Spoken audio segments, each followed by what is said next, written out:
one thing we usually do is I record it so that way and I'll send pictures of any cards or anything like that. So you okay. can to it and go back and see. I'm very big on that because a lot of times you get a reading or you're doing something and then it's like your brain gets caught here and then everybody else has already moved out here and then you're like, oh shit, you got to catch up and now you've missed all that. So let's see. Let's look at you first because I have a feeling, wow, okay. That just jumped right the fuck over there. In case she didn't tell you, I cuss a lot. I'm just letting you know. Yeah, I didn't tell that. Yeah. I don't know if I texted you. I was with my husband. I was, we were doing like the live and I was being the moderator and he goes, you cussed? And he goes, what was that? I was like, that's nothing. He goes, I'm going. He walked out of the room. Yeah, sorry. I just shake my head most of the time. Oh, don't you think that when she gets worked up, we don't hear it? Oh, I But cuss all the time. I do too. I'm gonna be honest. My father was Italian, grew up, and all you hear was F is the every other word. But I try not to do it with him, but I've eaten more soap than I care to ever admit in my life. Trust me. I'm gonna let you bend down and pick that one up because otherwise there's one underneath your leg. Now, are you able to bring in like spirits, like family members, things like that? Or if the only sometimes if they decide that they want to, sometimes. I told them they better come in because there's like a message I need from them so bad. I'm like sick over it. I don't know if you could tell, like if you see me, like my health is not the best. That's why I was like, okay, we took the hour because I was sick all morning in the bath. I have Crohn's disease severely. So some days others, and I ate a little bit. Like everyone's normally eats food, right? That's not me. I eat food. So yesterday I decided I was going to eat. Oh man, paying for it today. And nothing like not doing it to any guys. You always say you'll do me, someone will do me first, but it always ends up being a reading for him for some reason, or vice versa, right? If they do you first, it's always for me, right, cutie? That's funny. Yeah. He likes doing this stuff. Spirits used to come to him as a child. I used to have be able to see spirits and talk to them. Now, like when he was 2, I closed it off and I'm like, I don't know how to reopen it, Gotcha. Okay. I don't know.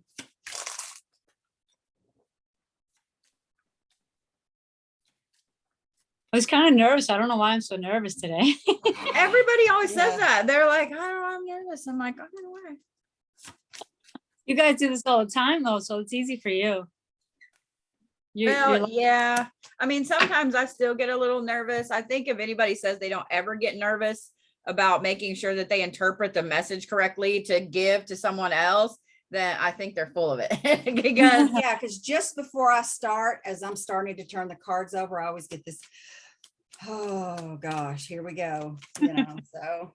And I've been doing this for a long time and there's still sometimes I get nervous that I'm not going to interpret what I'm seeing correctly or seeing, if that makes sense. Like I know what I'm seeing in the cards, but sometimes you get other things in there and it's like, okay, here's what I'm seeing. So, or the message is not what they've asked. It's what you need to know. Yeah. And they're just sitting there like, okay, because that has nothing to do with what I'm sorry. I can't tell you what the cards are saying, what they say. So I'm going to move this back slightly so I have more room. So even though we were looking at you with business wise, I have 2 lines here. So, and I feel like we need to start with the top line. So that's where we're going to start.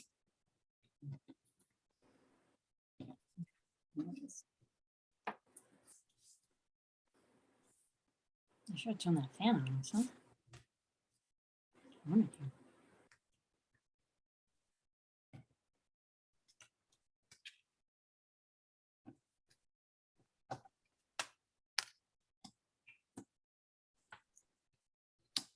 Okay.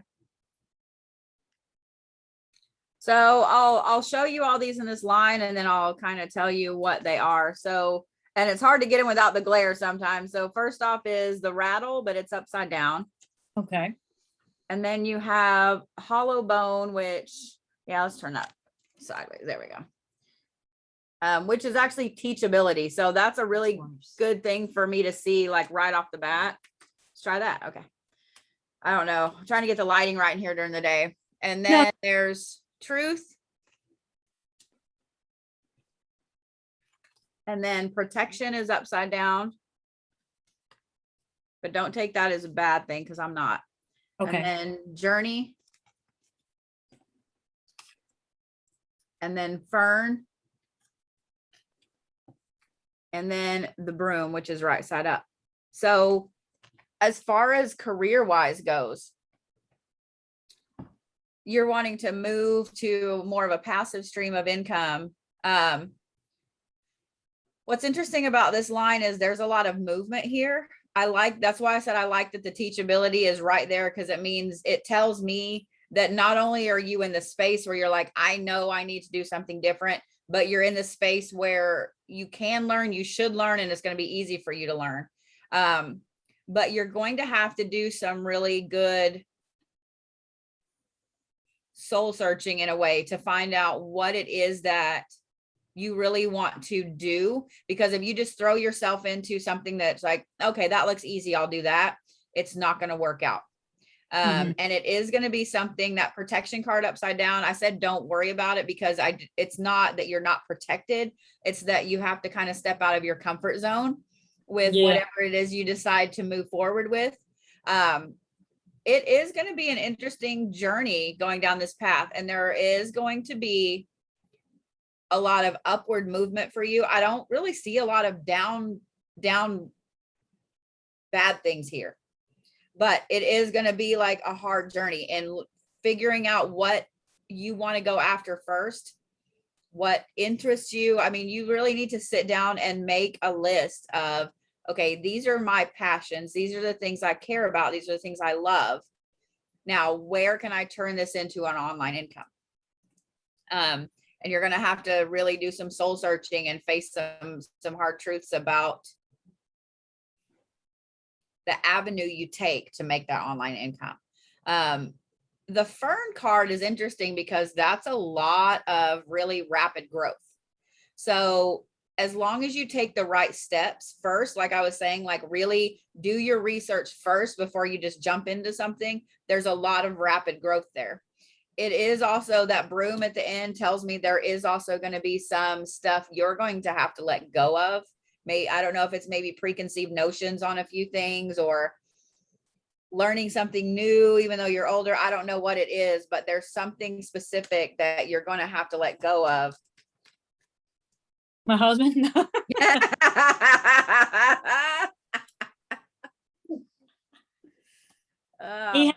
He has his idea of what he wants to do for, he works for UPS, but he's been out of work for 8 months now because he had hurt his arm there because of one of the workers.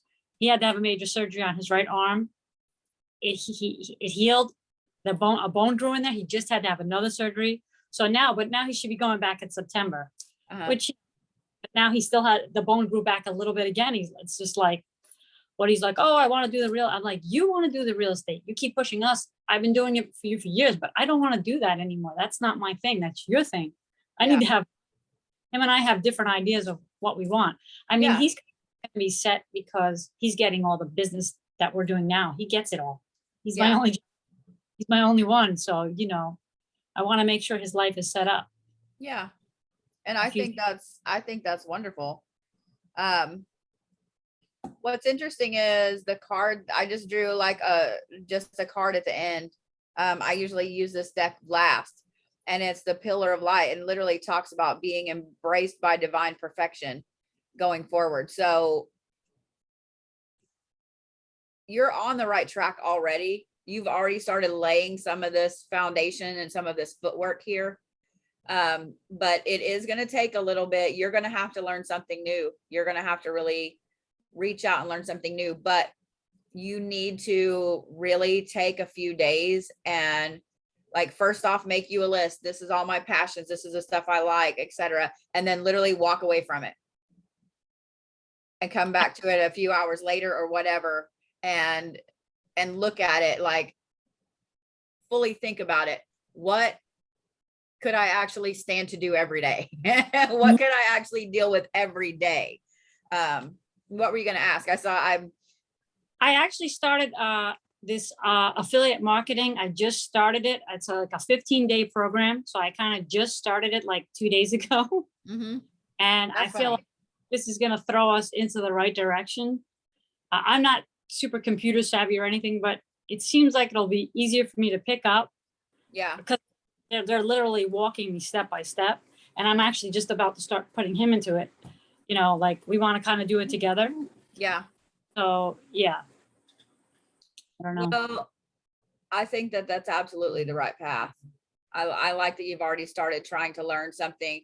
And what's funny is affiliate marketing opens you up to so many other avenues. And then it's just kind of finding what niche it is you want to do with that kind of affiliate marketing. Yeah. Because literally anything and everything you could think of has affiliate marketing with it. So Yeah. now that you know how you're learning how to do it, it's okay. Now I need to know what niche I want to get into. Right. So, Because the world is digital now. That's my thing. Like the world is digital. That's what I'm telling him. That's where you need to be. So that's where you're. So you got to be on the computers, which he's on all day anyway. You know. yeah, we watched a couple videos yesterday where Elon Musk was talking about one of his younger cousins is fixing to graduate from Berkeley, and he asked him, how many of the kids that are, in computer sciences are taking AI courses, and the kid said all of them, literally all of them. Mhm. So that should tell you something right there where things are going. So, and then just seeing the online gaming industry, and I don't mean like casino, I mean like video game, how that has blown up in the last few years. Yeah. Yeah, I was a professional gamer for a little while. I ran one of the first all-girl sponsored gaming teams, and it was insane the way, and this was right when it was starting to become a thing. So it wasn't really a big thing yet. But there's so much money to be made there with it. It's insane. And if you get into it and you're doing it really well, or you get into it and get enough notoriety to be able to have some input on other video games, that opens up a massive avenue of different people you can work with all over the world in creating video games or whatever. So yeah, from doing that, I've actually helped to write 32 different video games and all kinds of stuff. So it is something very, very lucrative. Yeah, was playing Dark Souls. Okay. I haven't played that one, so I had to kind of cut myself off because it gets addicting. And then what sucks is when you're playing it for a living, you go from, thinking it's going to be 40 hours a week. There were weeks I played video games 80 hours or more. Like it was stupid. You kind of lose your life in it. And it's okay when it's a game like you're really all about and you're like, oh, I can't wait to, then you get a game that, you're supposed to be playing for this tournament or that tournament or for a test or something. You're like, this game sucks so bad. And like, it's literally like pulling your skin off piece by piece because it's such a terrible game, but you have to play through it. It's like the worst thing ever. So yeah. So I've never played a video game in my life. I cannot relate. I'm too old for that, I think. She plays mobile games. That's about it. But yeah. I was a kid too. That's how he got into it, I think. A mobile game. Well, I have a second line here, and I don't know if it's for you or him, but we'll find out. Okay. I'm not even sure what it's about.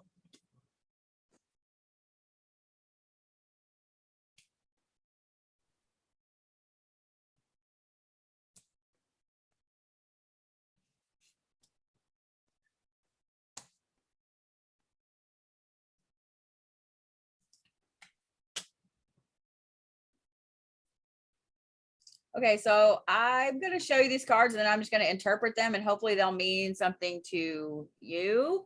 So the first card is the Beauty Way, which the dragonfly is usually a symbol of somebody visiting you. But the pink lotus itself is a symbol for peace and for Buddhism.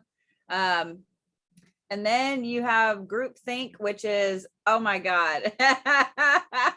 Oh, Wow. Okay, well, then this is for you. No, actually, it's for him because a golden dragonfly came to him the other day. I was in the store and I have a sports car we kind of take out once in a while. We took that. So he stayed in the car and this dragonfly just stayed around the car. And he's like, wow, look at this. I was like, oh my God. It's like, that's like a spirit guide. I felt like that when it Yeah. came. So then we came home now. It's like a mile or 2 miles away. We came home and I'm outside and the dragonfly is at the car again. Like this is hours later, a golden dragonfly. I was like, I've never seen this before. I just kept flying around. My husband saw it too. He goes, do you know there's a dragonfly around your car? Isn't that weird? I said, yes. I told him, me and Sabrina were all the way up, Hyde Park. This is like another few blocks Yeah. away where I was like, this is way away from us. It's here again. I was like, this is so weird. And just stayed around us like most of the day and then disappeared. It's very strange. That is very interesting. Yeah, and the one on there is gold. That's what's funny. Oh, the golden dragonfly. It was, So the next card is it's group think, but it's upside down. So that tells me that this is specifically one person. This one is intention. So like I said, I'll go through them and then I'm gonna tell you what it is that they mean, and hopefully and then this one is inner peace. And then the union card is upside down. And then the sacrifice card, which is very shiny, and I'm trying to not. This one's the one that's interesting to me, though. It's the hag card. So that kind of tells me, oh, my hair just stood up when I was about to say this. That kind of tells me that this is an older woman. So I need another card.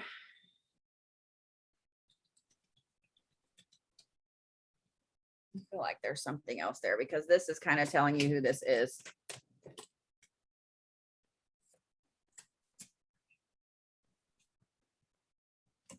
So the cards I just drew are liberation and then protection, and both are upside down. So this is one person. This is an older woman, and this is someone that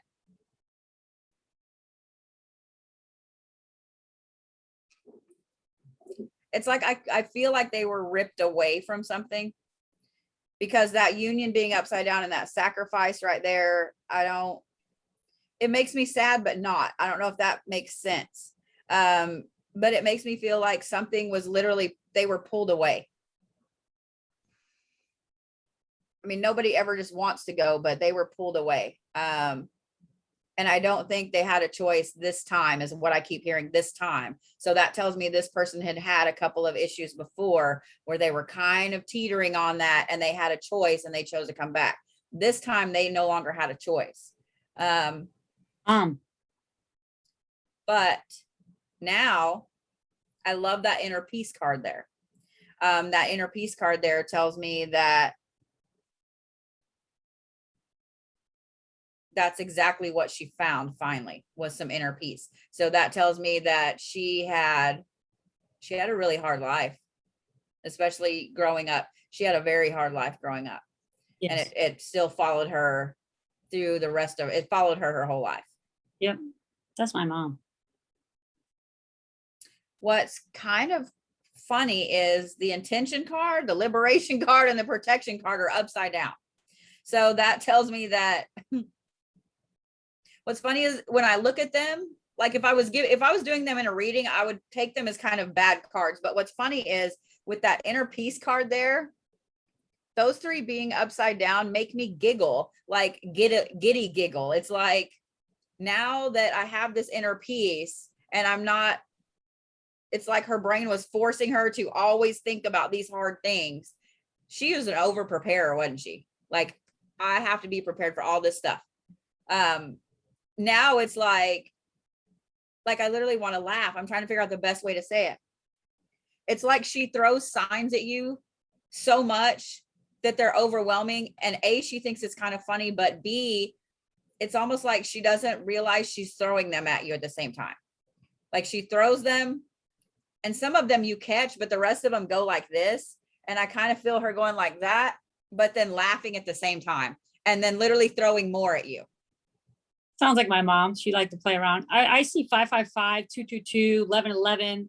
I've been seeing it so much. And I keep asking them, tell me what to do, because I have stuff of theirs that it's such a weight on me. I don't know if I tell you too much or but No, you're fine. I'm pulling a different deck of cards out real quick. It's one that I don't use very often, so it's kind of down here on the bottom. so I have my parents' property and I have siblings. So my parents passed away. They didn't leave, the will that my mom made wasn't signed properly. So I was supposed to be the executor, but now since it wasn't done properly, my siblings, well, they let the property go. Oh, I am sorry. Please forgive me. I already forgave her a long time. I forgave them. Like that one flipped out as you were talking about the will. Oh, yeah.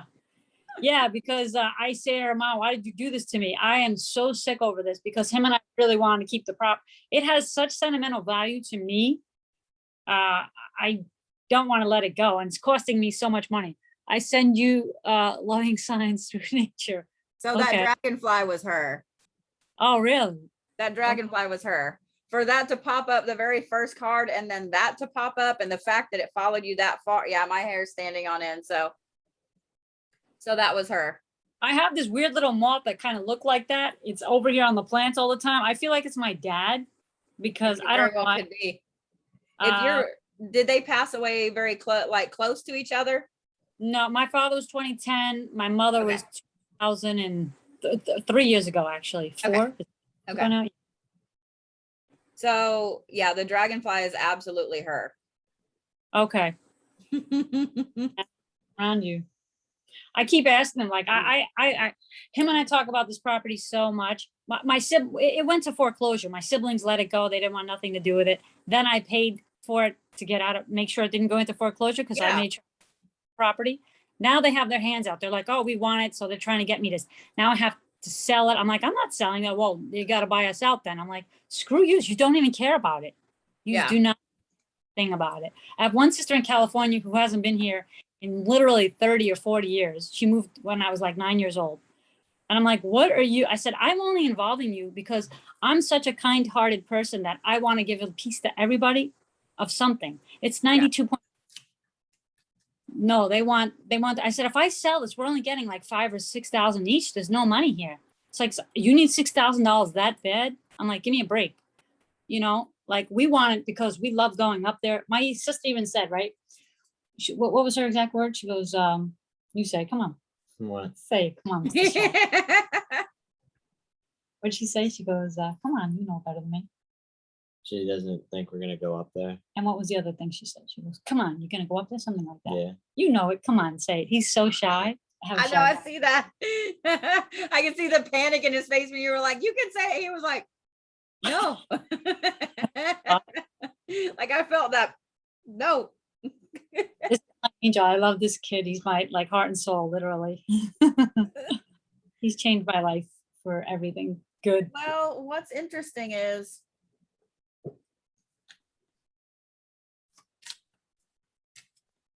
because when you were talking, I pulled out a different, I can't do that many.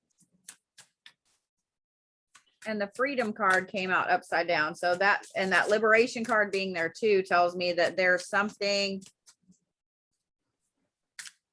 that you're locked into right now. Yeah, it's the property. I have so much money put out, but that just one would be nice. Okay, fine.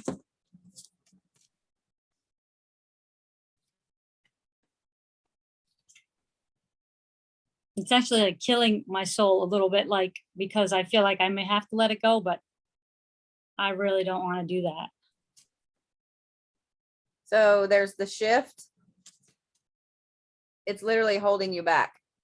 Yeah. Spiritual journey is upside down, and then rise is upside down. So it's literally holding you back. Yeah.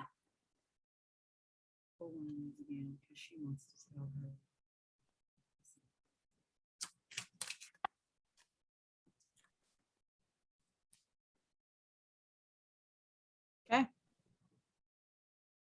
Uh-oh. I am not dead. It's not that important. It's not that important. For them, I don't know why, but it is for me. And him. I think that they probably see the bigger picture behind it. Because like every card I'm drawing here it's literally holding you back. I mean, the freedom card is upside down, the liberation card is upside down. It's just a sticking point right now. The shift is important though, because something has to shift in you first. But the spiritual journey card and the rise card being upside down tells me that you have to make that shift consciously. When you say shift, you mean let it go? Kind of? Okay. I mean, okay. I know that's not what you want to do. And I really understand that on a very deep level. When my grandparents passed away, my mom stayed in their house. And then when my mom passed away, my uncle tried to sell it quickly out from under my sister and I mean, it was a nightmare. And I finally had to come to the realization that because I loved the house, you know, like that was where my grandparents and my mom, that's where I associated with them. And I just had to come to the realization one morning, it hit me really, really hard one morning that I was like, it's just a house. It's just a house. It's not even the house. We're gonna rip the house down because it's all my parents' things in there. They're all full of mold and everything. We went up there, took an RV up last summer. I went through everything. It just broke my heart. My parents' ashes were there. I took them and I actually have them downstairs in the basement. My siblings don't know this. And I'm like, you don't even care about their ashes. You don't care about them. Yeah. If you were so worried about it, you would have made sure you went up and got, I did, because I kept saying to my husband, oh, their ashes are up there. I don't know how it is up there because I know it snows up there a lot and it's like a trailer. It's like a double wide trailer. So I know that at a certain point, those deteriorate very quickly if no one goes up, which it did. One side collapsed in my mom's bedroom. The other side collapsed in the other bedroom. And I actually closed the doors and just the middle is secure, but all their stuff is there. And I'm just like, you know, my thoughts is I know I would have to just level the place and I'm going to put a new place for us to go there and just enjoy it. And I have plans for not just us, for my siblings and everybody. I want to put like multiple things on there so that, yeah, you want to have your stuff, go and enjoy it here, stay out of this one. This is for us. You know, like I'm that generous, like that's how, you know, I want to be, but they're saying to let it go. Just it's such a knife. I don't know. Well, and I feel like it's something specific with it that you need to let go. So I really would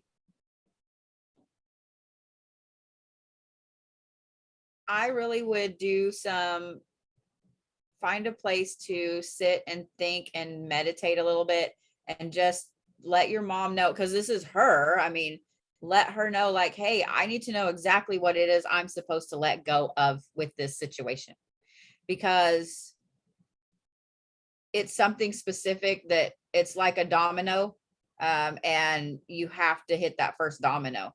So I would try to talk to her and just say, hey, look, I need to know what it is, because it's like she's getting frustrated a little bit because she knows I'm the sensitive one in the family. And I said, my father made me make a promise.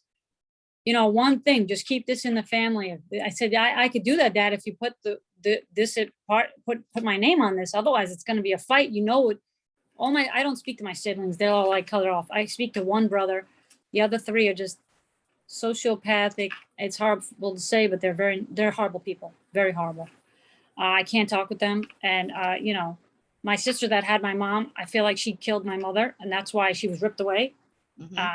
Literally murder-wise. That's one of the things that's going on. We think that she did that to my mom because she had taken my mother. My mom was sick to live with her, and she doesn't do anything, my sister. She's just all about money. And I feel like she did this to my mom to get money for the property, because there's like literally $15,000 is sitting in the property right now, because we have an easement on the property. So the property pays for itself. That's one of the other things I say. I'm keeping something that it's a passive income. I don't have to pay anything. I don't have to pay taxes because all the money's coming out of everything. You know, that's my other thoughts. I try to tell them it's a passive income. We can all go up here whenever we want. We have a place to go on vacation if we want for free. We don't have to worry. You know, it's a passive income.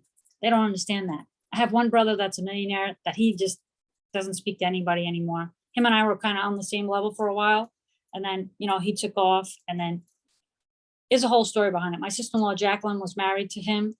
my brother's sister, that's kind of how we got together. She passed away with cancer. And now and then my brother married other women, and then it just kind of went from there. He had children and just kind of stopped talking with everybody. It's kind of weird, but yeah, he did. Hmm. So then my sister, who is kind of very evil like him, they just like, it's always like mine, give me the money. You know, that's how I don't work like that. I'm share, give. I want to Yeah. be happy together. This is my heart. I can't help it. He yells at me for it. I can't help being this way. I'm just too sensitive, you know. That's why when you said, oh, the money is, I said, oh, don't worry about that. Like my husband yells at me too. I'm like, oh, we'll make more. We'll get more. We'll figure it out. That's my outlook. We'll figure it out. We'll get more, you know. Yeah. Give it to other people, smaller businesses. I like to help everybody and everything. That's just my soul. It's my way. That's how we are. Yeah. That's why Sometimes I get pooped on, you know, Yeah. but it it's happens. a lot. Unfortunately, it happens. Yeah.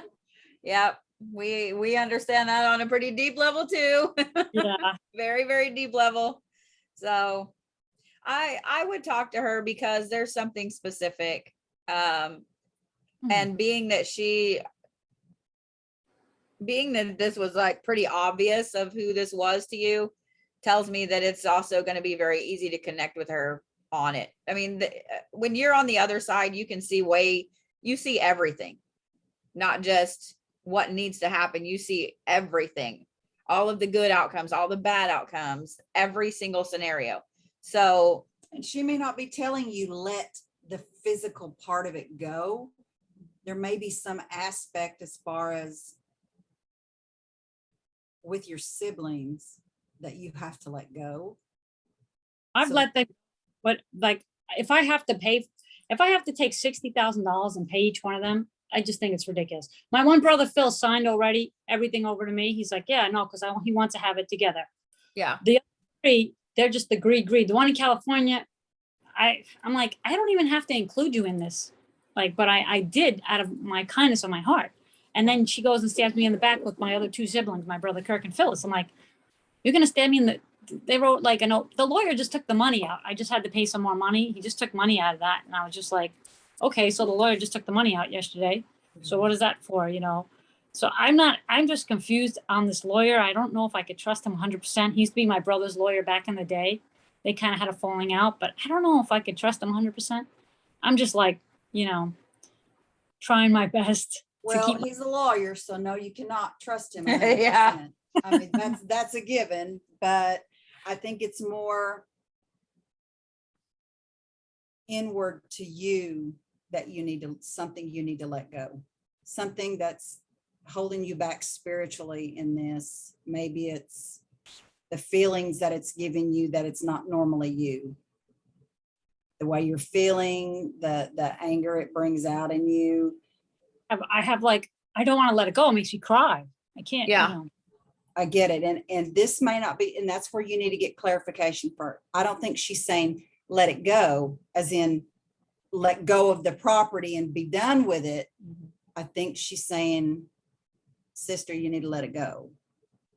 Let go of the Let- being mad at them, trying to have to pay them and stuff like that. Or yeah, Will I'm just itself out. Just let that go, because that's holding you back spiritually. so that's why I'm trying to do this other business also, because I figure if I can make this extra money, then I don't have to worry about taking money out of our real estate business. I could use this new money to pay off if I have to pay property. And, you know, we also want to get a house in Florida and just kind of go back and forth. If I have to do that, that's what I want to be able to do. Like, you know, a little more freedom. Right. Yeah. Right. Mentally, him and I need to get out of New York. It's just the snow and we just can't. We went there for the summer and we just feel like our souls need to be there. It's just a weird thing. If anybody's ever felt that, but Man, I I don't- don't know what it Yeah. is about. Like we've had a few people that we've talked to in New York and Connecticut lately that all four of them, and now you were like, I got to get out of here. Like, I don't know what it is. I got to get out of here. So it's very I mean, interesting. I need that ocean. I need the water. I need that sand, that air. It was just, I don't know what it was there. We both felt it. We said it at the same time as each other. Our souls need this. Like we got off the plane and said, this is where we need to be. It was just the weirdest thing. We looked at each other and the same words came out of our mouth, you know? we have this weird thing with each other. We could be in each other's dreams and see each other there and talk to each other and then wake up. No, we had that dream. When we tell my husband, he's like, well, no way. Right. Yeah. We're Well, really, a lot of times, especially when you're a starseed parent, you end up having a starseed that's from the same place. So you guys get tied together very closely because you are from the same place. So that's why your husband's kind of in a way like the two of you over here and he's over here because Yeah, he's like, kind of oblivious to it. Like, and and kind of, Feel that connectedness like you feel. yeah, we're so connected. Like I was just telling the other day, like I feel like I was listening to someone say, oh, when you go to the other side, it's so beautiful. I was like, so why don't we all just die? We'll be all happy and won't have all this stress and everything, right? I'm thinking like, I was like, I can't go. I couldn't leave him. Like, that's what's holding me. I felt really sick a while back. Like, I felt like I was going. I was like, oh, I got to try and fight this because I can't leave him. That's my one. I can't leave him. aw. So with him, like, there's no way. I was like, I can't. We have to go out together in some way in order for it to happen. There's no way I'm leaving him behind, And Yeah. he's 18 and I'm 50, and I'm like, I'm gonna stick around, kid. Well, that tells me that you guys have a very, very intense soul bond and that you guys are probably together in every single life. In fact, I Yeah. would bet there's probably lives where he is the parent and you are the kid and you probably drive him crazy and so on. Because that's usually how it works, is like when you have that intensive kind of soul bond with somebody, it also tells me your souls were probably created at the same time in the same batch, basically. And that's why you're so close together, because you revolve around each other each life.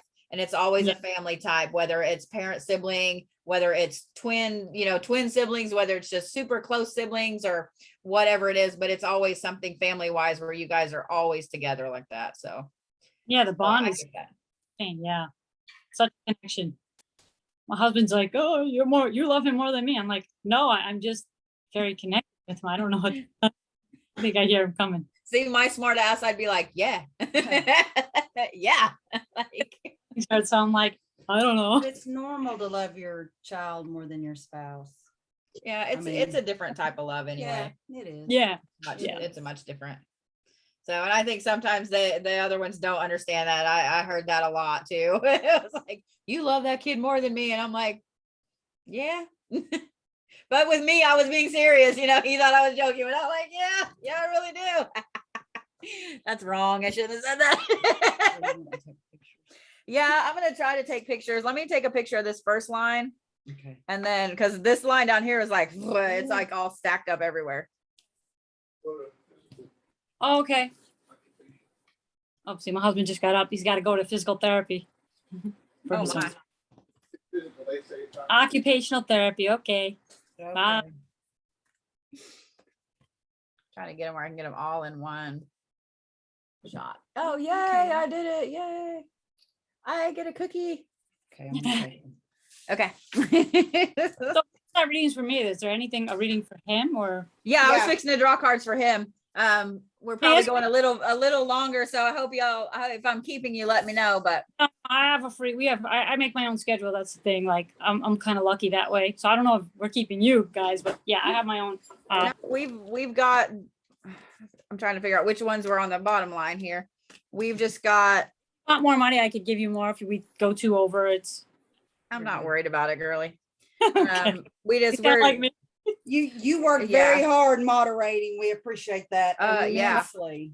I yeah. don't know why I'd be able to delete people, but I was now they have it, so I can't like take the people off. I'm like, what the heck? I used to be You able to can't- block people. You can't I'm not- block? I haven't been able to block. No, I'm like, what the heck?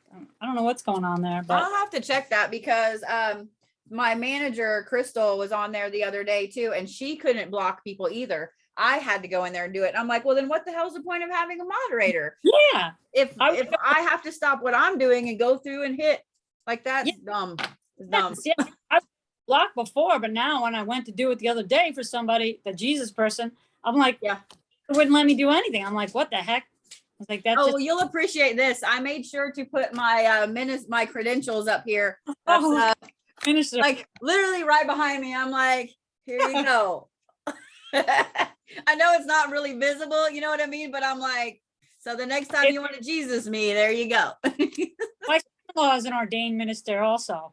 So is Aunt Diane. Both of our sister-in-law, my husband's sisters, both That's are. awesome. Yeah. Yeah, I have been for a long time. Here's one thing that's really funny. So you mentioned that the number you keep seeing 111 and so on. So 113, 113 is my number, or like 1113. And my ex-husband, whenever I left to get, started going through a divorce or whatever, he took my thing and burnt it. He burnt that, and he burnt a couple other certifications that I had gotten. And so I had to reorder it. Well, I reordered it this last spring. I want to say February or March or whatever. And the number on it is 1113. Oh my gosh, that's so and funny. I didn't notice it. And it's been hanging in my office, like all these places. I hung it the other day, and I sent her a message. I was like, you can't make this shit up. Like, you can't make this shit up. Like, you got to see this. So yeah, it was pretty comical. So That is awesome. So let's find I out go- what you're up to, sweet pea. I go on with a lot of spiritual people lately because I feel connected really good to you guys. The one Malibu Jan. Yeah, I don't know. I just feel like you're drawn to people because I don't know, you have that connection somewhere. You do the native thing and the Native American. Sorry, my father is where they moved. It's like Plattsburgh, but near Canada. Mhm. So there's this place called the Ganyagi Reservation.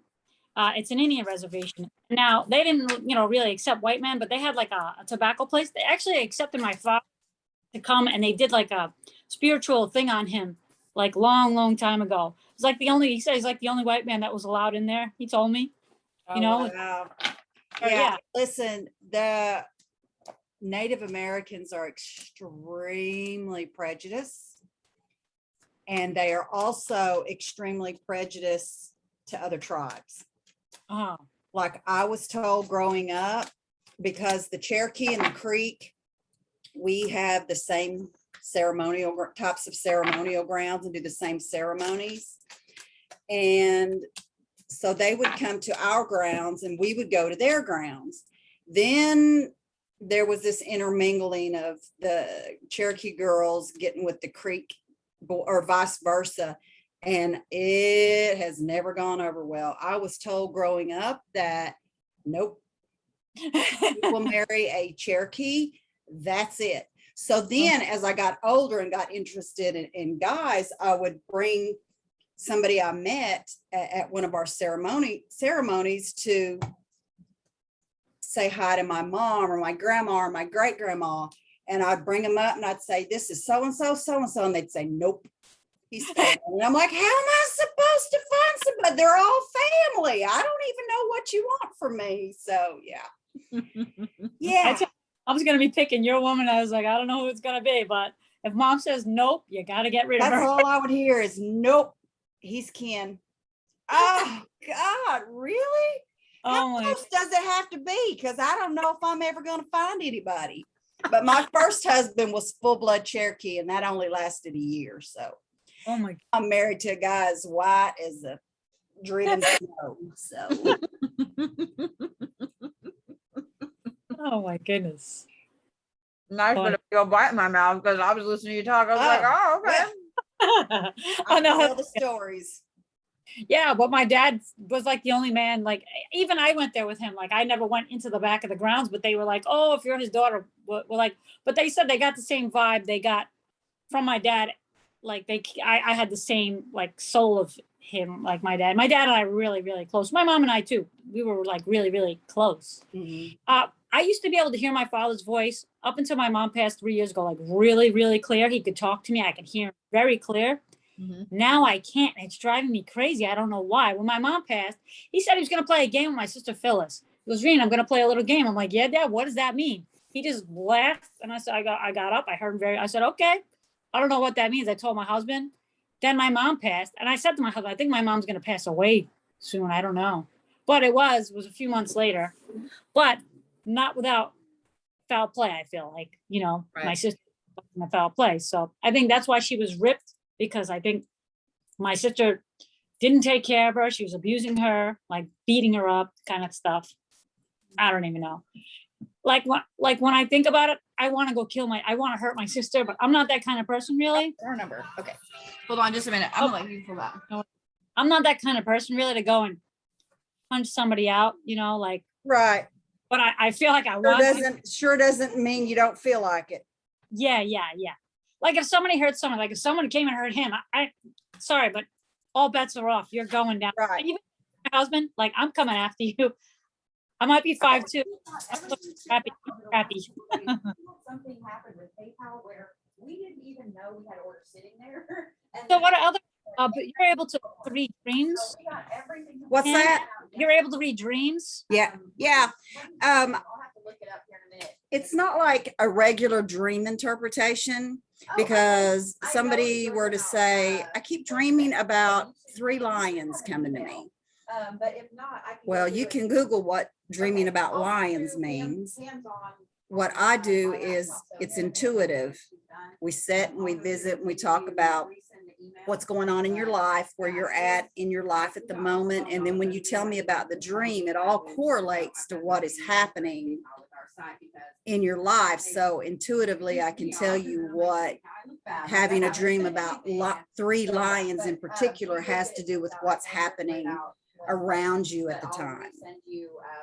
So it's not like, anybody can Google what does it mean when I dream about this? What does it mean when I dream about that? This is My grandma taught me about dream interpretations because Mhm. my grandma was a witch, kind of like, Mhm. I don't know, they have kind of like witch maggot. I don't know. She said the Malokia had to be like, what did I tell you it was now? Because I'm forgetting. It had to be transferred over only on Christmas Eve. And like before this one Christmas Eve that she was supposed to transfer this to me, she passed away. So I didn't get the gifts I was supposed to get from her to learn.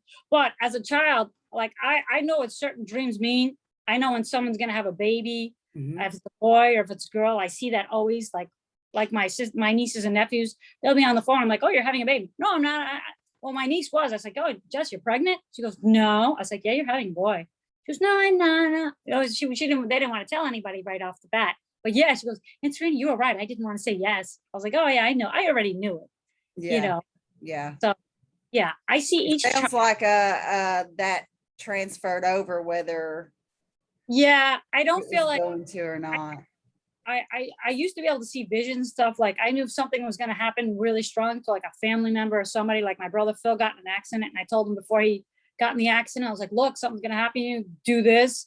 Like you're going to be in some serious trouble. You're going into an Right. accident. And like it was like 2 or 3 days before it. It was like I had the vision before the accident happened, and it happened. Yeah. Yeah. And like we had puppies and stuff as a kid. I used to see like we used to sell Dobermans, and I have a Doberman right now still too. My mom, I was like, Mom, one of the Dobermans just died, the puppy. She's like, oh no, it didn't. I was like, no, I saw it. It died. He died in the parking lot. The guy was training as one of the blue Doberman puppies. And I was like, no, Ma, he's dead. And then 2 days later, it's always 2 days later. I don't know why. But then the guy called my mom crying, do we have any more Doberman puppies? And she was like, no, that's it. And yeah, he said he died. He was training it in the parking lot and it got hit by a car. I was like, yeah, I can explain it to you today. I see the vision. I saw my parents have a major car accident. I was away with cousins on a trip and I saw it and I said, look, I saw the accident like verbatim. I know exactly the truck that hit my parents, what my parents looked like. They were messed up in the car. An ambulance came. I could tell you detail for detail. And I kept telling them, I got to call my parents. Like, I got to go, no, your parents are okay. I was like, no, they're not. My parents were in a major accident. I'm telling you right now. For like 2 or 3 days, they're telling me, no. I finally get to the phone and call my parents. I guess they called my cousins and told them they were in an accident and told me they're not, because I would call my parents every day. But this time I felt so strong. I saw it. I was like, I guess they already knew, my cousins, and then they didn't want to tell me because my mom wanted a few days to get, like, they were in the hospital. They had took weeks. Like my mom was in a full neck brace. My dad was, yeah, they were messed up bad. But I told them, I was like, I saw the whole thing. When I got home from the vacation, my parents were all messed up because at the vacation I called and I talked to them on the phone. No, we're okay. I was like, you sure? I was like, I saw the accident. I explained everything to my parents just the way I explained to you. Like, no, we're okay. I was like, all right, but I still don't feel right about this. Just be careful wherever you're going. Just don't, whatever. We hung up. I get home like a week later and they're all braced up. And I was like, I knew it. They're like, we didn't want to tell you. We didn't want to ruin your vacation. I said it was already. I kept feeling the whole time. I knew. Yeah. They But could have yeah. put your mind at ease to say, yes, it happened, but we're okay. Yeah. Yeah. Yeah. You only turned over a few here. Oh, I didn't finish. Sorry, we got to talking about You're dreams. okay.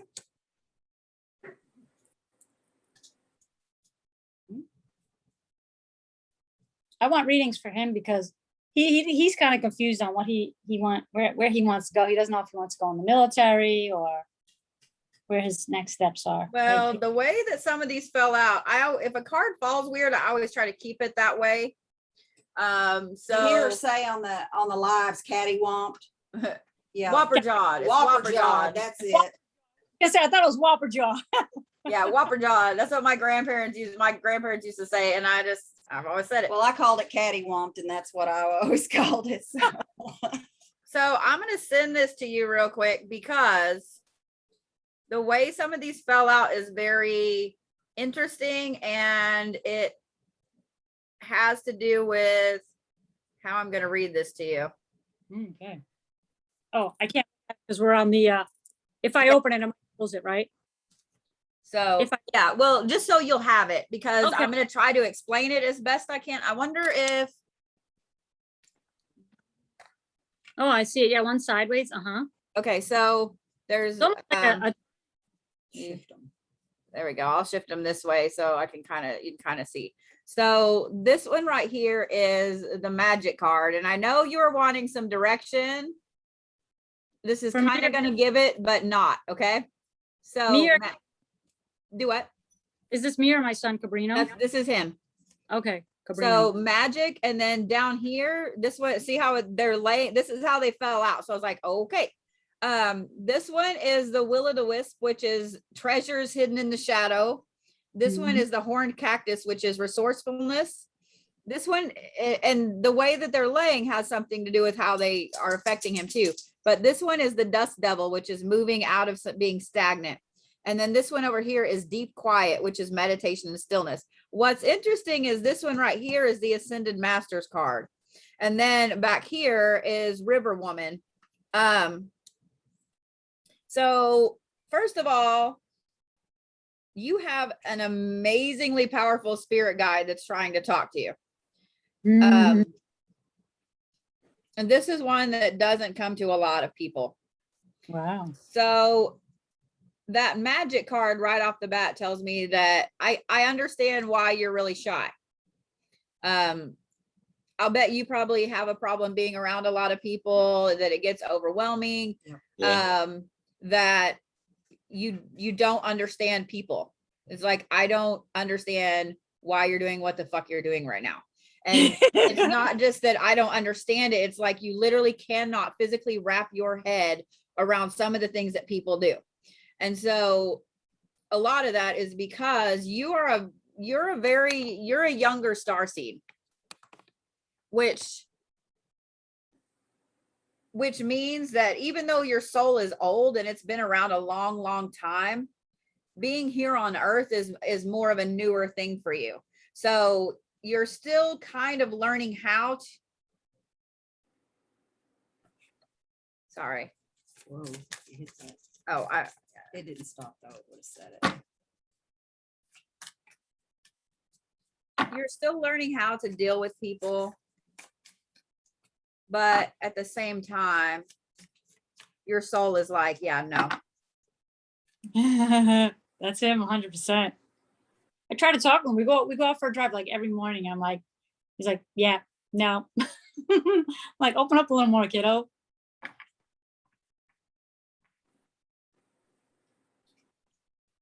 So I pulled out my starseed cards. The first one that pulled out is spending time outside, spending time in nature, slowing down. The other one, here's what's funny. It's the empathic starseed, the energetic going forward, but it's upside down. So the way that you are is exactly how you need to be. So I feel like I need to tell you not to change yourself and not to worry about changing yourself to be more outgoing, because that's not your path in this life. Especially with that deep quiet card up there and so on.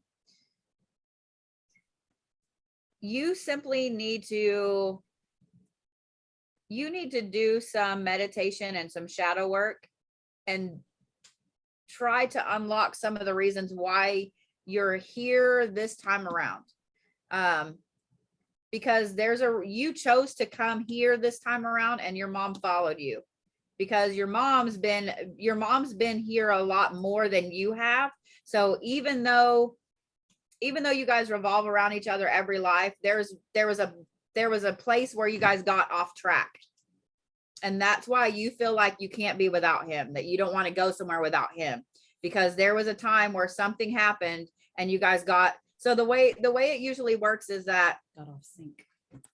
it's like a big wheel. So at the top up here at this point, you're alive, you're a physical person, and then you pass away. And so this phase here is processing what happened when you were alive, why you're there, like literally seeing everything. So then here is when you shift to becoming a spirit guide for somebody. Well, from here to being a spirit guide, you have to learn everything about what this person, what you have to teach them, what they have to teach you, what they have to accomplish, what you have to accomplish. It's like a debriefing and then a briefing for your next assignment. And then the same thing, once that person passes away and you're no longer their spirit guide, same thing, debriefing and then rebriefing for your new assignment. The problem is when babies are born, they remember a lot of their past life, usually the last few past lives, sometimes more. But especially here on earth, most parents, they blow it off as a good imagination, or you must have seen that on TV, or Or it scares them and they tell them, don't talk about that. yeah. And so they shut it down. So instead of them remembering those things and already having a cheat sheet on why they're here this time around, they end up forgetting on purpose. Their brain puts a block in there. It's still there. So all that's still there. So you can do some, and I'll send you some that I use to do some traveling.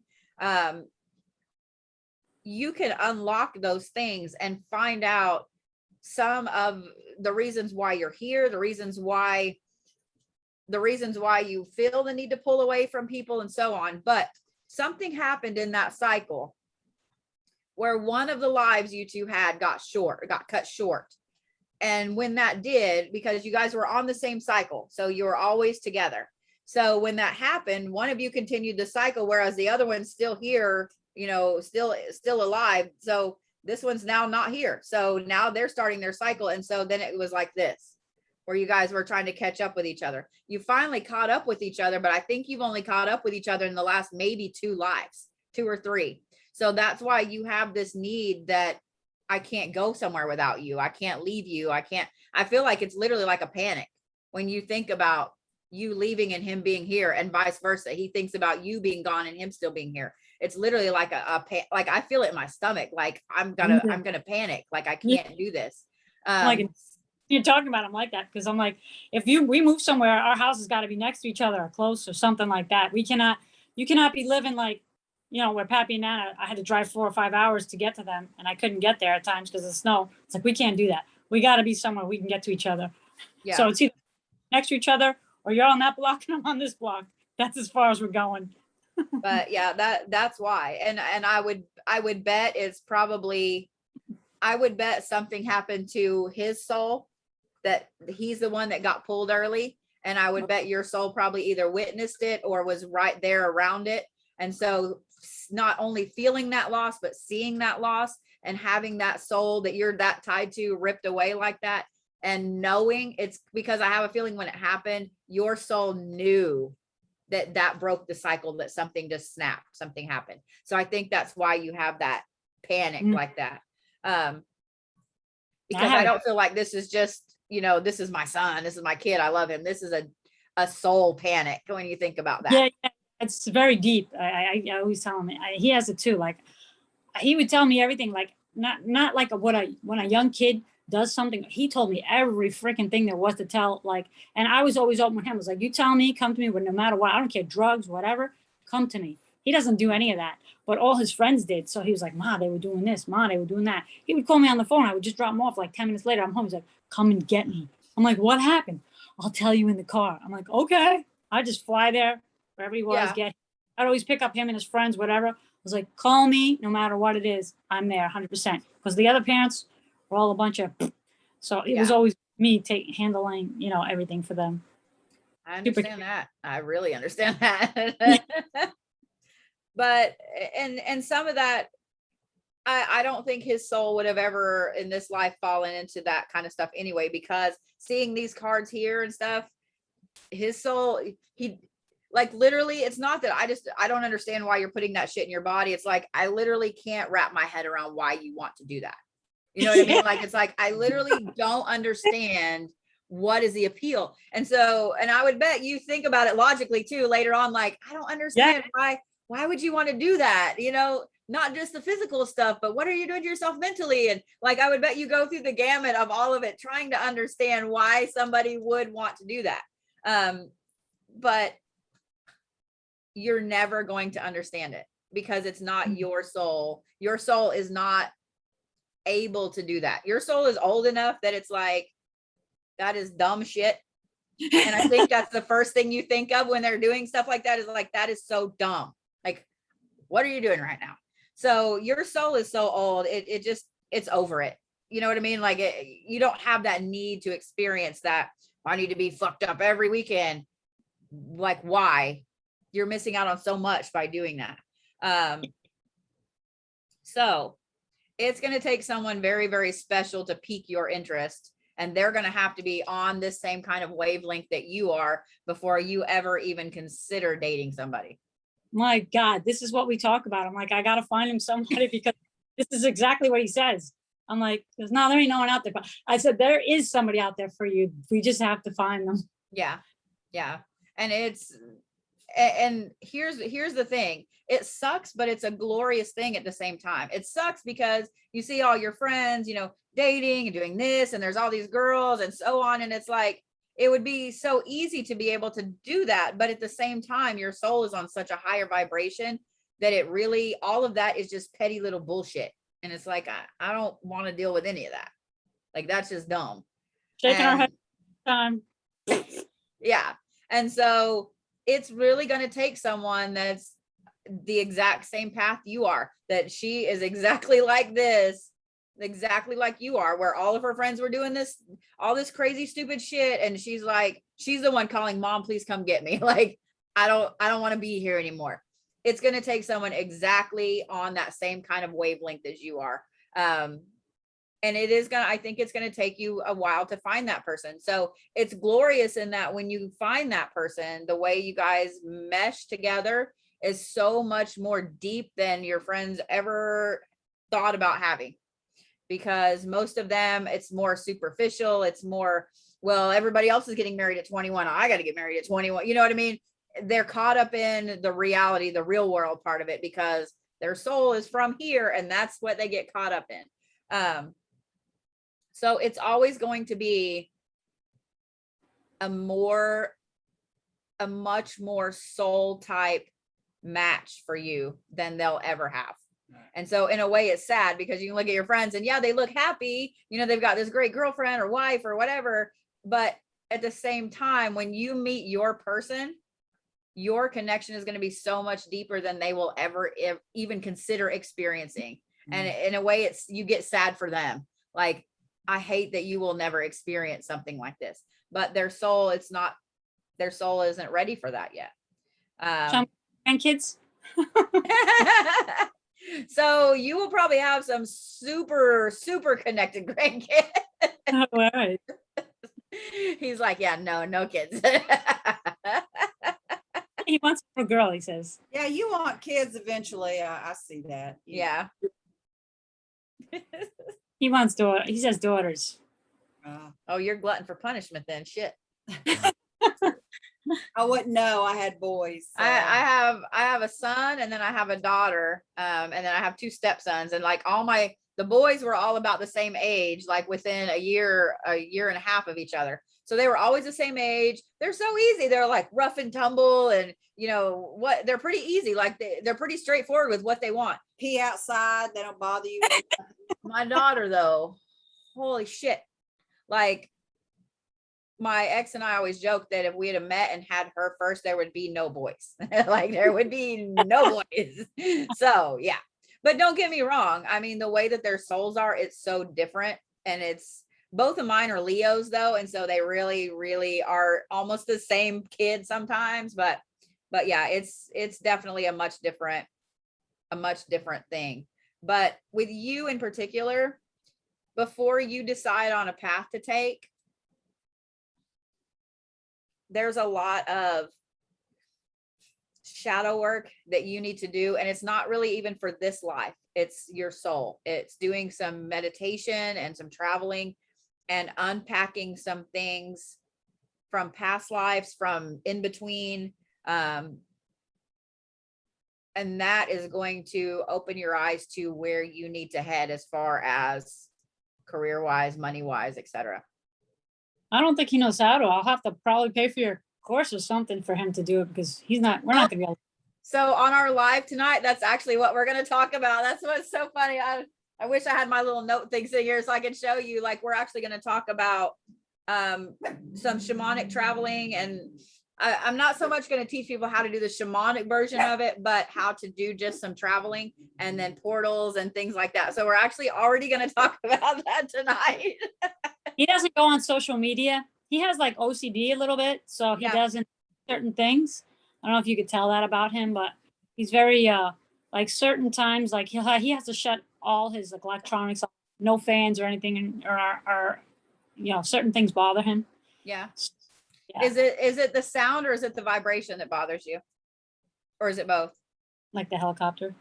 The vibration. So do you see the vibration or do you just feel it? I'm not sure. Okay. I think I understand. I understand. So you kind of see it and feel it, but it's in here. Like you don't physically see it, but you see it. Does that make better sense? Like I see it, but I don't see it. So, okay. So your mom mentioned the helicopter in particular. So when that happened, did it just elicit, this is interesting too. Did it elicit a panic response in you? Yeah. Yeah, you need to unpack some past life stuff. But because that's interesting. So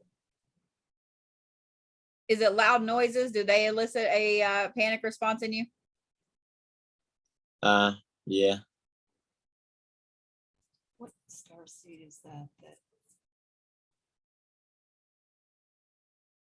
Well, he's an Orion. Okay. So he's an Orion starseed. So Oh yeah. So I would look up, Look that up. like seeing all of this here. Yeah. Oh, So Ryan. Orions are usually very quiet. They're very deep thinkers. They tend to see things on a much deeper level. They look at things very logically. They have a problem wrapping their head around emotions sometimes. And so they tend to act very coldly, even though they're not meaning to be. That's just their brain. Yeah. They're like Vulcans almost, their brain is like, oh, okay, well, I understand logically why you're mad, but why are you mad? You know what I mean? Like that's how they look at things. Like I understand the emotion, but I don't understand why you're doing the emotion. So the social aspect is kind of awkward. Yeah. Yeah. Very. Yeah. Mm-hmm. So I would definitely advise looking up some stuff on that, because chances are when you read through that, you're going to go, oh, okay. That will also help point you toward your path. With you, however, you're a little bit different. You're a little bit of a mix. So you have a little bit of an Orion starseed in there. So some people are mixes to where their soul is old enough that maybe they started here and then they were here and then they were here and then they're here and here and here. But you have your favorites that you go back to all the time. So I would bet yours is a Pleiadian first, because Pleiadians are very people pleasers. They want everybody to be happy, to their own detriment sometimes. And I just forgot the other one. It went right off my brain. I should have took a notebook, right? Write this down. You remember? Well, I have it on my computer, but if I open it up, it will lock everything up. Okay, we'll wait. Yeah. I'm not computer tech on here. I have it bookmarked on here, but yeah. I just got this evil eye bracelet from this woman. She's called Jam Malibu. Oh my God, that's beautiful. Gorgeous. It's Jam Malibu on TikTok. She does readings for free. She's like a celebrity trainer. I don't know why I needed to show you that with evil eye, but she has like all different colors. So I don't know. I don't know why. That's the put first her on time before my evil eye ring was today. I don't normally ever wear my evil eye ring. Oh my God, that is so weird. So I don't know why I needed to show you. So weird. Can't That's really gorgeous. I love those colors. turquoise. Yeah, I picked turquoise, and I don't know. Turquoise is my color. I love turquoise. Yeah, because you like the water. Yes, I love the ocean. Yeah, yeah. You know, we went to Colorado as a kid. We lived all over the states. We moved a lot, and my father, we would go and he would get all these turquoise stones from the mountains. I just loved it. We would climb up the rocks and we'd find these turquoise stones and stuff. So I just have this thing from that. I love stones. I'm very connected to rock and stones. I got it. I won't open it up. I love turquoise because I'm Native American and it's the law. So I feel connected to this color. I don't know what it is. I just love it. yeah. So Yeah. that's So what's funny. That's where I grew up. And so here in early October, we're headed up there. So I get to take Pam to show her where I grew up. So my bedroom window actually faced Pikes Peak. So that was my view anytime I opened my curtains. So We traveled a lot. So all over California, we went to Colorado, North Carolina, South Carolina, all through all the states. Through all the states. Mhm. Okay.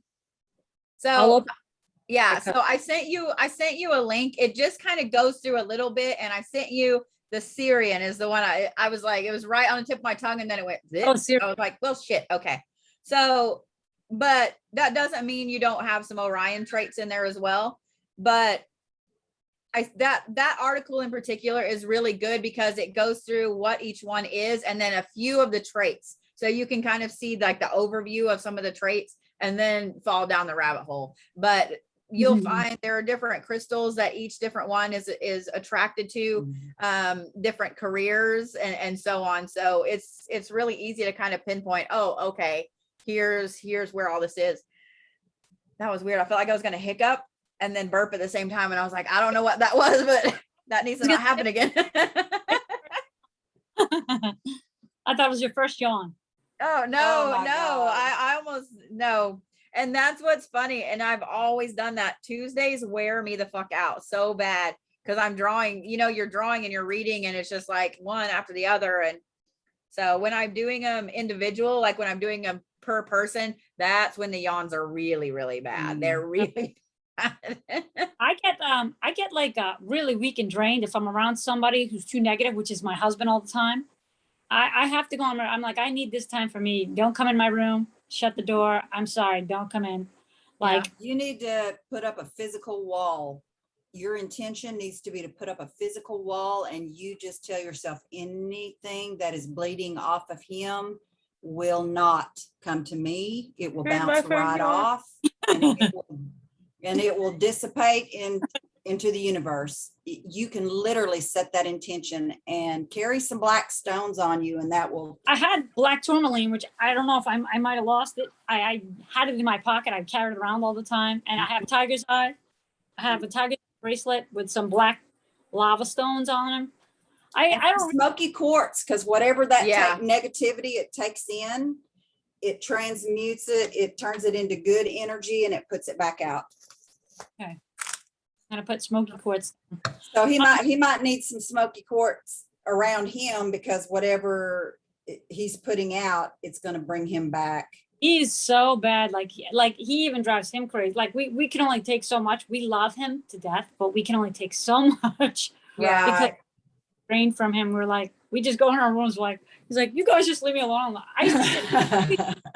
But his movies are so dark. I'm like, I can't do this. We have to pick something, I'm like light and he's dark. I was like, I can't watch anything. He's like, oh, did you ever watch this scary movie? I said, I don't watch scary movies. How many times I got to tell you, I don't watch that. I'll dream about it and it literally comes true in my dream. Like, I can't watch it. I have to tell him. I used to love scary movies when I was younger, like to an extent. Like I loved them in spurts. And then I would have to pull back. And then I went through a phase where I can't watch them anymore. The only times I can ever watch one now is if it's one of my clients, one of the people that I've drawn, and I know that person personally. And so then I can watch it. Then I'm okay. Oh.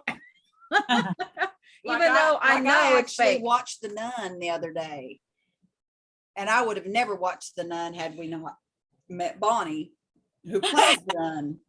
And she So is it's not scary to see her in that. You know what I She's mean? hilarious. It kind of takes away from the scariness stuff, because I would never have watched that had I not met her. I'm kind of afraid to watch it just because knowing her in real life, she is a ham. Like she is absolutely fucking hilarious. So it would be hard for me to watch it and take it seriously, which maybe that's exactly why I should watch it. That's Because it's hard why- to, it's going to be hard to take it seriously. Yeah, and it wasn't scary for me because I was like, Yeah. that's not her. But then I'm sitting here thinking like, because I was thinking when we were around her, we ate dinner and hung out and everything like that. And the whole time she's cracking jokes and she's like super Greek. And so she says all these funny things, you know, and it's like, I'm sitting here in my mind thinking, I can only imagine you in all that makeup, that scary ass shit, making these jokes. Like I can only Yeah. imagine that. Yeah. Oh. So yeah. Now, my thing now is a lot of post-apocalyptic stuff.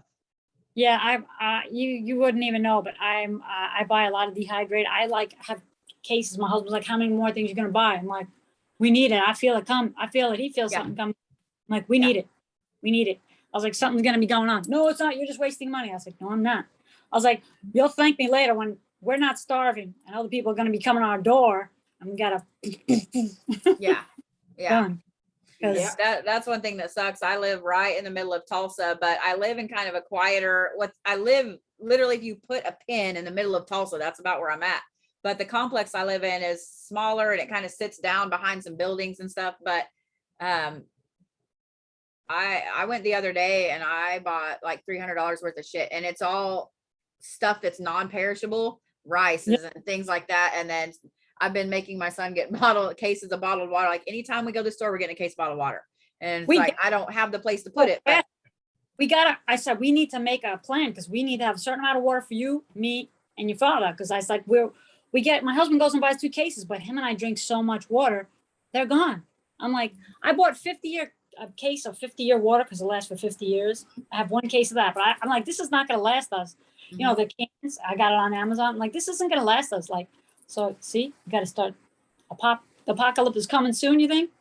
Well, everybody that's on a higher vibration spiritually is feeling it coming. The problem is there's no way to really pinpoint it or what it is. And so people always ask us like, well, how do I prepare it? It's like as best you can. I mean, whatever shifted in the last couple years, like, and I don't know if you heard me talk about this on some of the lives or whatever, but I'm one of the people that I believe that the Mayans, that the people that translated that stuff did it incorrectly, and that it wasn't them saying that the world was going to end, it was that the veil's going to end. And so because when that happens, it literally allows everything from the other side, and there's 2 sides to the other side. The earth is like the equator, and on one side you have the spiritual side, the good side, and where people go and they pass away, good and bad. But on this side over here, it's the only way I can explain it is nothing. It's darkness, literal darkness. So if you have the veil gone, all of that shit can come together and do whatever the fuck it wants. So then you have the good and the bad fighting, because now they can do whatever. And so Pam and I will sit and we'll watch videos on TikTok of people manipulating stuff. And I'm like, don't do that. Like, don't show people you can do that, because the military for the longest time, they have been like, so I was in the military for a little bit. When you go through basic and you go through your testing, the first 3 days that you're in basic, it's processing. So you get tested, you get shots, you get your uniform, all this stuff. Some of the testing they do is very specific. And so I got lucky, and that my recruiter warned me about it, because I had mentioned something to him. He was fixing to go somewhere, and I was like, hey, be careful, because, you know, I was like, there's a dude in this big green truck and blah, blah, blah.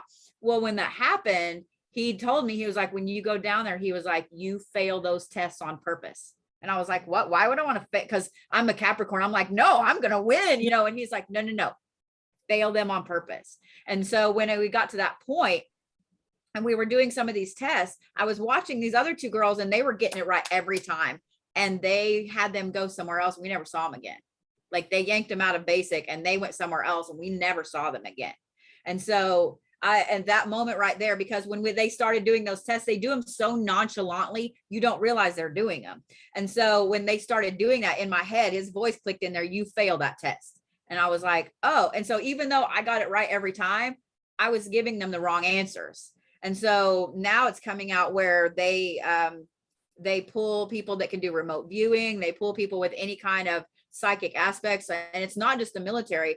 Big companies will find these people and hire them as well for industrial espionage and so on. And there's an app online that's a remote viewing challenge. And it looks like a game and it's really cool.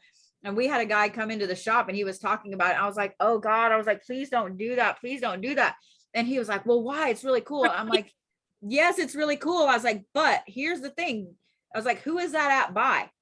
And he pulls it up on his phone. He's like, well, I don't really know. There's not really a thing. I was like, exactly. You don't know if that's the military. You don't know if it's a company. I was like, I guarantee you the military is watching it though. And you have all these people that suddenly they can remote view and they're showing off that they can remote view and they're getting it right every time. I was like, I guarantee you those people are going to get snatched up or they're going to get offered government jobs or something. Or they'll get taken. Yeah.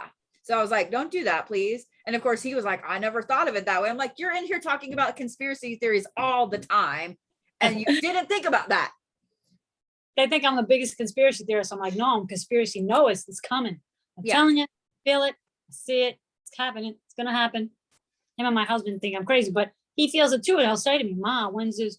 I was like, because you feel it too. Yeah. It's like so crazy because you're feeling it. Mom's feeling.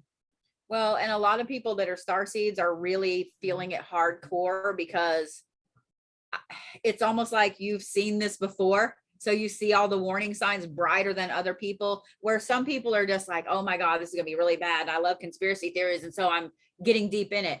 Your soul has already seen these things happening. And so it's like those warning signs that to somebody else, it's like, oh, that's kind of weird. Why would that happen? Your soul is like, oh my God, how can you not see this going on? Yeah. Oh, Yeah. so yeah, but it sucks because there's no way to really pinpoint exactly what, when, where, why. We just And- feel we just don't know when. But Yeah.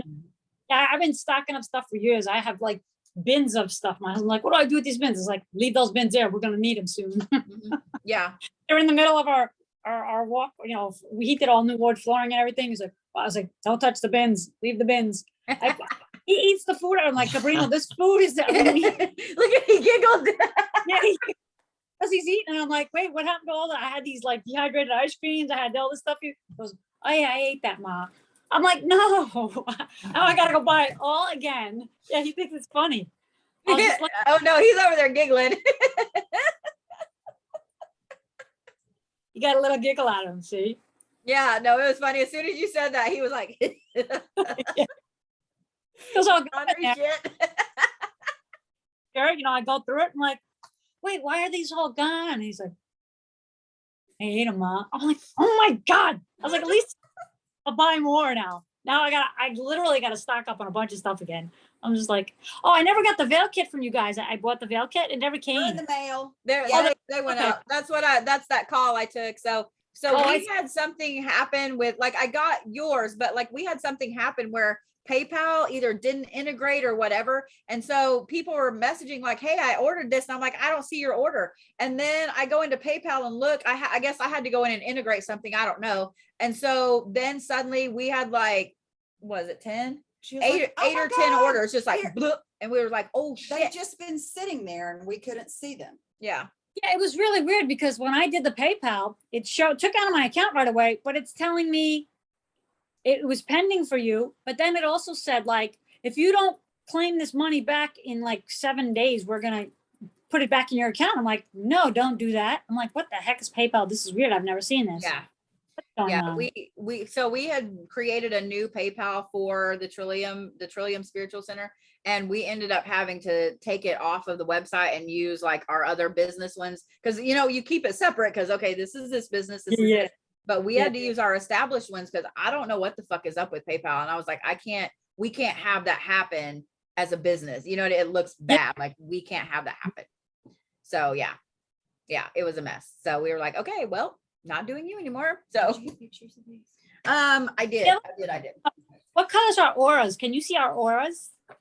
So it's a little harder to see, especially because you've got the light shining through behind you, but Oh, his is like super, super close to him. Yours is a little bit bigger. I love your hair. I just saw it when you turned around. I was like, oh my God. Yeah. you know what? My hair is normally like dark mahogany brown, and I kind of do stuff like this for the summer. So, yeah, I am just like, I don't know, I'm rolling with it. We'll see what happens. I like it. I mean, it's the first Yeah. time I've ever like seen you, but I like it. So what's Oh, funny is his aura was very orange for a second and now it's blue. You really put up a protective thought there. Like, I'm not going to let you see. You What? put up, It went from bright orange to a deep blue. That's really funny. you went from red to deep blue. You So want to know? orange people are innovators. They're very, very deep thinkers, and they have a problem connecting with People. people in general, but they also are extremely intelligent, and they usually when they lock in on something, they get obsessed with unpacking every little thing about it, like falling down the rabbit hole and learning everything all at once. But that would be your core when you were just sitting there talking and didn't put up that wall. But yeah, blue is protection. But it's also calm and peace and tranquility, but it's very trustworthy and very loyal. But yeah, you put up a big old like like I saw it. That was funny. Your mom's still wide open. You're like a really pretty, it's almost like on this side, it's like a sunset. So it's like pink and it comes up and it starts to fade to orange, but it's only a tiny orange, and then it turns to yellow down here.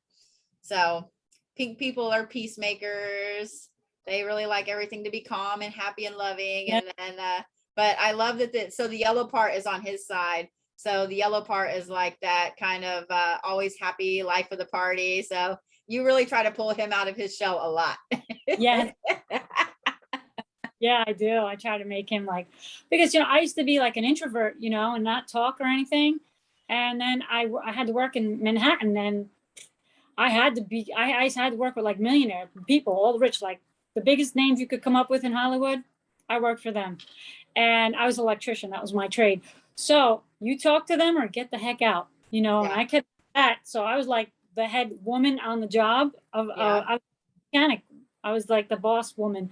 So I had to learn how to use my words, and boy, I opened up, because one woman took me aside and she says, look, because, you weren't allowed to ride the main elevators. She took me in the main elevator with my tool belt on. She goes, here, give this to the guy at the door. He'll bring it upstairs for you. You're coming with me. I'm like, I am. She says, yes, I have to talk with you. I was like, okay.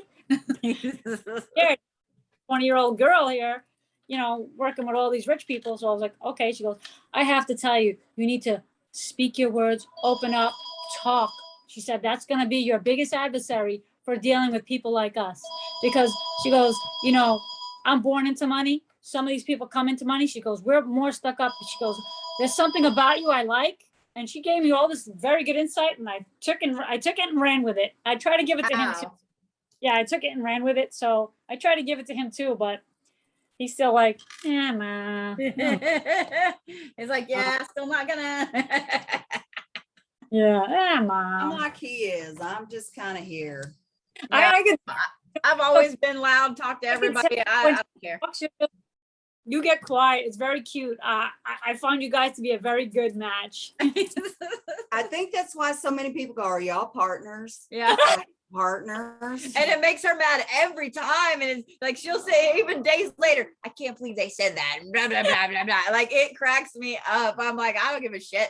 Like, And then, was it you? Somebody said it. I think it's because you guys' energy melds so well together. Yeah, you guys, you could tell the connection there. Like, you got this. That a lot of people, I don't even have any girlfriend or friends. Every time I try, they end up being these flakes, or I don't know what the heck, but they always want something from me, or I don't care. I'm just like, hey, you want money? Have it. I don't care. I don't care. I'm not Capricorn. I'm like, I'm I Capricorn. don't like you. Bam. I never see you again, speak to you again. You know what? I'm okay with that. thing because I had this girlfriend. They were in school. The boys were the same age. Her son was named Michael. I was Ann. So it's like my first friend. I was all excited. I was like, yeah, let's go do this. We were supposed to go strawberry picking. All of a sudden, I'm calling. I'm like, Ann, he's really excited. I mean, he wanted to go so bad, and I had to shut it down. Like, so next thing I know, I don't know why. I never had a Facebook. She made me make one. I see she posted these pictures on Facebook with her and some other friend. They went strawberry picking. That was it for me. The ironclad. The doors never opened. And then I took her off of Facebook and she was freaking out, calling me. I was like, oh, no, that wasn't me. My husband must have did that. So I had to put her back on Facebook just to keep her there. Mhm. Never talked to her again. I ran to her in the store a couple months ago and she's like, oh, how you doing? I was like, good. How are you? Bye. Mhm. Yeah. There's Yeah, nothing. I'm that way too. Yeah. I'm that way. Oh. I've been told my whole life, you are so intimidating, like to be approach, and I'm like, good. Stay on over there. I get a little, I ask you in the army, you in the military, I'm like, no. Mhm. It's just me. You know, I could be really sweet or I could be really like, hey, wait for me. You owe me sorry. Don't talk to Yeah. me. I cut my sister off and she's like, oh. I said, no, we are done. I told you. She attacked me at my uncle's funeral. I'll tell you another story because you guys probably want to go. Okay, this is like the most embarrassing thing. So my brother Kirk, who was married to my sister Jacqueline, who passed away from cancer, was on the phone with my husband. We were all very close at one point.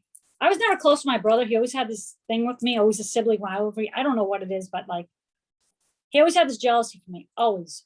But he's like, has so much more money than I do, richer, whatever, you know, like really, really successful. I could have been where he is, but I decided I wanted to raise my son and stay. That's what I did. So my husband stayed working and I stayed home. I could have did exactly what he did, jumped on the bubble of the real estate and bought 50 million houses and sold them. We only bought like 5, whatever, you know, like we're not super big, not 5, but I don't know what we have. We have the one we're living in is 4. And then when I get my parents' property, that'll be 5, you know? But anyway, I could have done what he did, but I decided, you know, I don't know. Anyway, they were on the phone. So then my uncle dies in an accident. He got killed. It was my mom's brother. He got killed because he had this wacko girlfriend move in with him. She took his keys. They ran in the street. It was a rainstorm. You could hear it on like the lights that get out of the street, whatever. And all of a sudden you hear boom. Now my uncle's dead. Like literally he died instantly. This girl ended up living. I don't even know. So we go to the funeral. My mom was, I don't remember where Nana was. Was she at Uncle Phil's house? I think she might have been staying with my brother Phil. So he brings my mom to the funeral. My mom had this little dog that we had kind of all got her, this little white dog. Anyway, so my sister's there and they're on the phone. Now, mind you, my siblings never have any money to pay for it, except for my brother Kirk. So, but the rest of my other sister in California, forget her. But like my sister Phyllis and my brother Philip, they're my older brother and sister, but they never have a dime. I don't know how. They never have a dime. They always claim it. So it always falls on me, the little sister, I'm the little sister, to pay for things. To like, oh, you have money. I was like, who says I have money? They don't even know I have a real estate business because we don't tell them because they say you have money. Now, recently, I had told my brother, because sometimes I need help with electrical work, you know, because it's like taxing, it's hard work. And like I try to teach my husband, but you know, he's not an electrician. This is what I did my whole life. So sometimes I'm like, you know, Phil, you know this with me. Phil, come to this house with me, blah, blah, blah. Anyway, my brother has like an addiction problem with drugs here and there. He's been in and out of, you know, drugs and everything. Well, I ended up telling him I had some houses because I needed help, but he ended up never helping me anyway. So I was like, I just shot myself in the foot with that one. But he went into drugs. I was like, I don't think he remembers. I keep telling my husband because he never brings it up anymore. So I was like, maybe he forgot. I don't know. Anyway, so then my sister's like, oh, well, Kirk says he's out of town. He already sent the money for flowers. And then, you know, this is my mom's brother. So I want to give respect to my mom. My mother loved her brother. So my sister's like, oh, well, this one, that Phil doesn't have any money. I don't have money either. I said, look, I have money. I'll pay for everything. Don't worry. I said, if you want, she goes, Danny says he'll pay for it, but you got to give me the money back. I said, yeah, fine. I'll do that. I didn't have to do that. I could have went and bought the flowers myself. Just me and my husband came from us. But I said, no, put everyone's name on it. I'll pay for everything. That'll be it. So I don't know why, but she called me some kind of names. Now she's texting me being all nice and sweet on my phone, but telling my brother Kirk that I'm this bitch. I think I'm so good and I'm so great. And why, oh, I try to be so good, blah, blah. I'm like, I don't try. This is what it is. This is how I am. This is my soul. This is just the way it is. So my husband was upset with that. So he goes, Kirk, I don't like that. I'm telling Serena. Kirk goes, no, don't tell Serena. Well, obviously my husband told me. And then he goes, I want you to tell her, say at the funeral, why did you say that to Kirk? I was like, you sure? So now my husband doesn't go to the funeral, maybe neither did he, it's just me. So it's now all these family members that I haven't talked to in such a long time. And so, everything's going well. I'm getting along with everybody. It's not that I just keep away from toxic people, and a lot of my family's like that. So for me, for my own spiritual soul to be Zen, I have to stay away from them because they just make me get sick from all the drama. I can't take.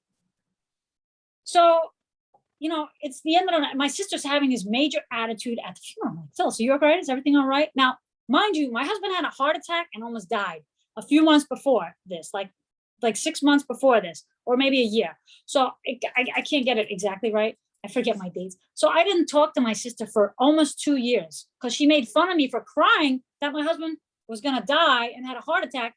My husband is so sweet. He would always give her money and take care of her. And I'm like, we have to stop doing that. We're not a bank. We can't help her get out of the foreclosure. We can't keep doing all this stuff for her, and, like a lot, I do that with my brother, everybody. They're always wanting, except my brother, they always want something and I give it.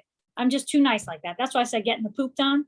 Yeah. That's what she kind of pooped all over me. Anyway, so at the funeral, she kept having this attitude. I don't know, whatever. Her and Kirk, they're like best buds all of a sudden, which Kirk can't stand anybody in the family. My brother is like a weird sociopath. I don't know. So he like can't stand anyone in the family except for at the moment if he's talking with you. It's kind of this weird thing. My mom kind of pitted everyone against each other. That's probably why my mom was saying I'm sorry in there.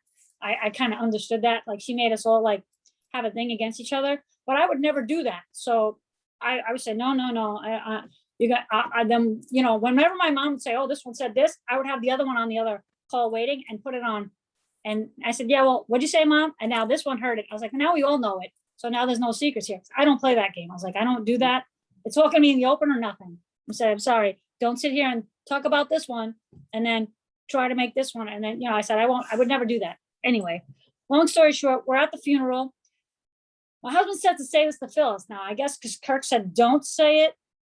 And then my husband said to say it. I was like, well, I didn't know Kirk said not to say it. He just told it to my husband. But I guess since my husband said to me, he wanted to see if it was true because we just started talking to her again.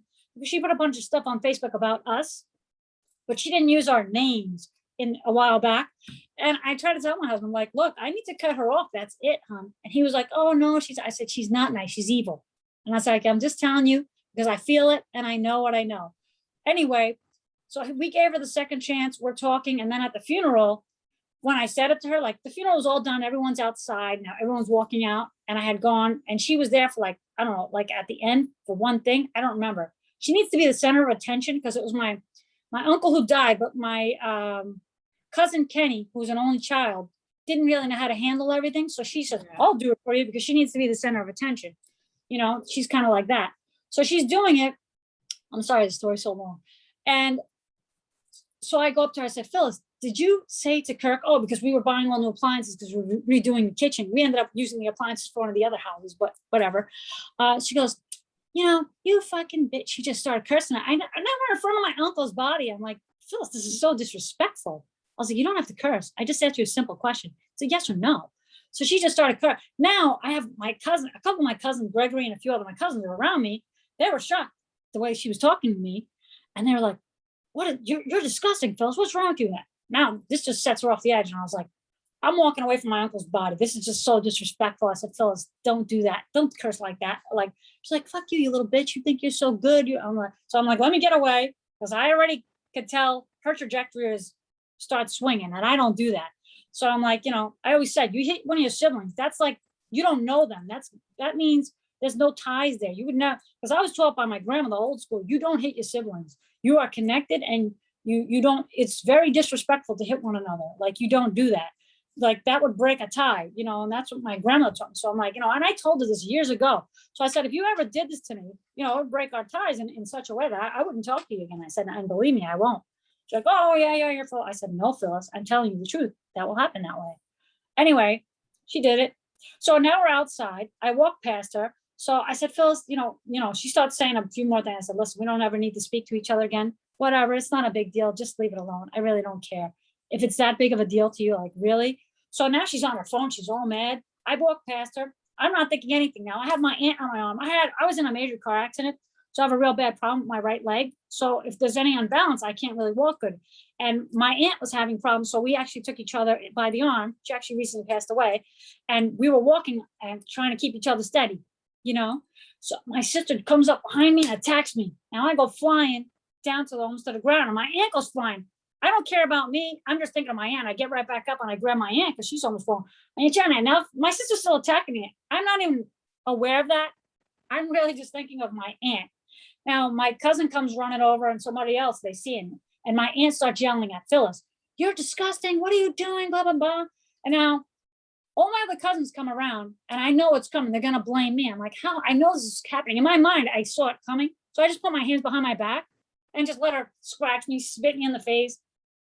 I had gum and my gums came out. She said, "Oh, she spit in my face." I spit my gum out in her face because she started choking me, choking my mouth and everything. So I had scratches, spit and everything. It was ridiculous. I was just like, after she was done, she gave me this smile, like, and I said, "Are you happy now?" I said, "Because we're done forever." And I mean, forever. That's that. So that's why she got my mom to live with her. My mom was supposed to come with me at the point, and I was really sick with my Crohn.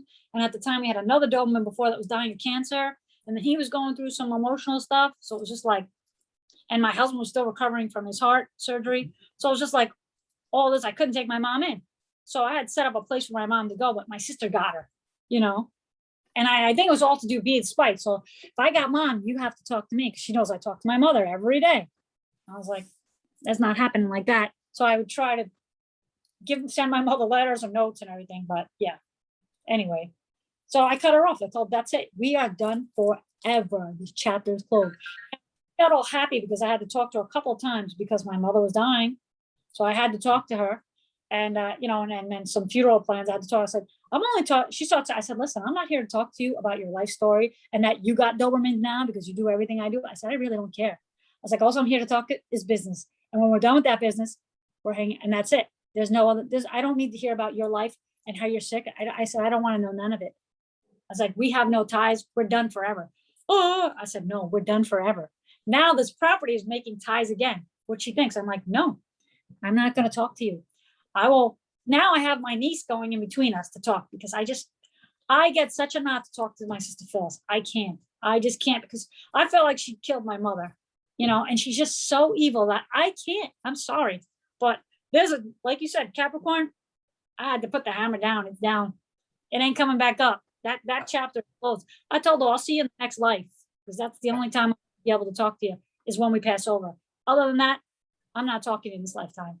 I'm not going to your funeral, sweetheart. I said, just remember that when you die, I'm not going to pay my respects to you. That's how disgraced I am of you. Yeah.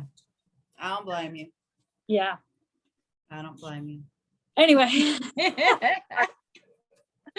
He's like sitting there like Mom, Mom, you talk too much. He tells me I talk too much sometimes. Well, look at those things I sent you, and I sent you the pictures, and then we've been recording this whole time. Oh, yeah. Me too.